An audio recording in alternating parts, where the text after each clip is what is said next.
No, I'm a bitter soul that thrives on despair and cold coffee.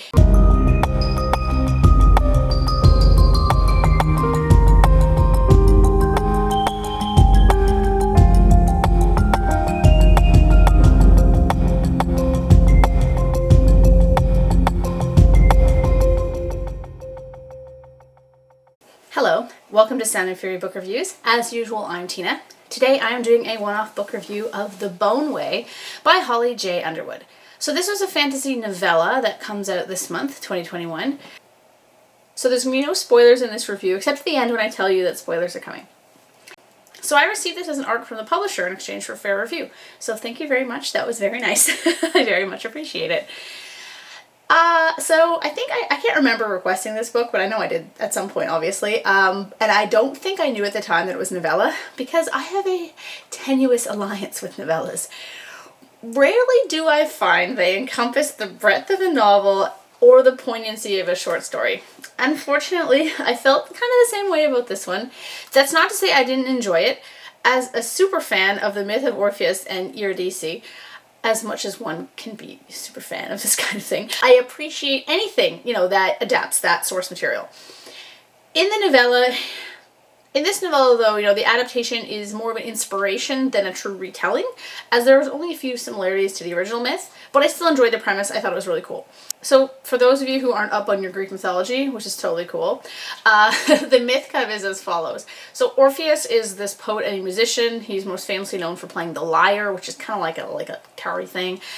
His mother was a muse, so he clearly inherited a lot of her skill.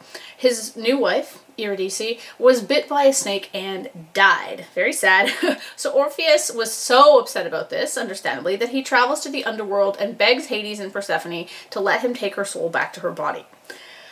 You will recall this from the Disney movie Hercules, when Hercules does this to rescue Megara. I'm assuming that is where they got this concept from.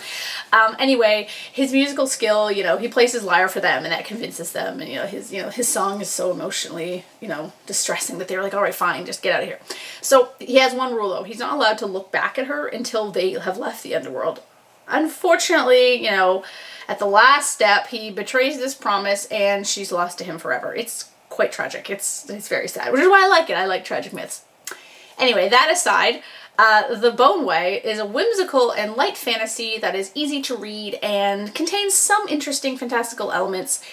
It's a little too whimsical for me. I'm a bitter soul that thrives on despair and cold coffee and heartache, but I definitely enjoyed the queer representation, the fantastical creatures, and the underlying romance once it actually unfolded. So the author has a really good descriptive prose, and I was never confused regarding the action. It's a very easy to read, fun book, actually. I very much enjoyed it. Unfortunately, the story does fall a bit flat for me, and that's in terms of the world building and the antagonist's motives. I also wasn't 100% clear how the Shadow Realm functioned.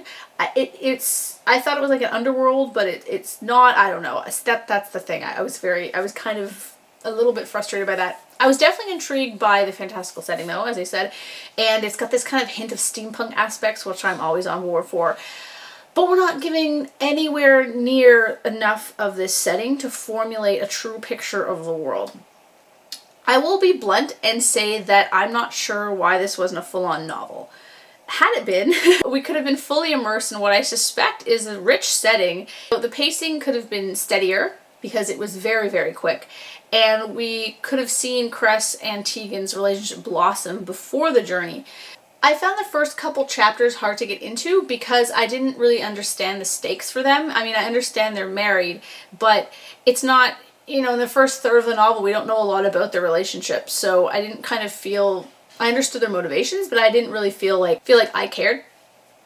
As the novella goes on though, we do learn a lot more, and their dynamic ends up being very lovely, and I very much enjoyed their relationship. I just found the story didn't really pick up for me until the last 30%. It's not like it was hard to read or I didn't like it or anything. I just was like I was left more wondering or questioning as I was reading than I was fully immersed, and I found that distracting. But anyway, all of this is from a critical reading perspective, which, you know, I tend to do. I do think it's a great story. I think it's quite lovely. I definitely recommend it to those who enjoy light fantasy, you know, Greek myth retellings, or, you know, a lesbian love story that's normalized and quite touching.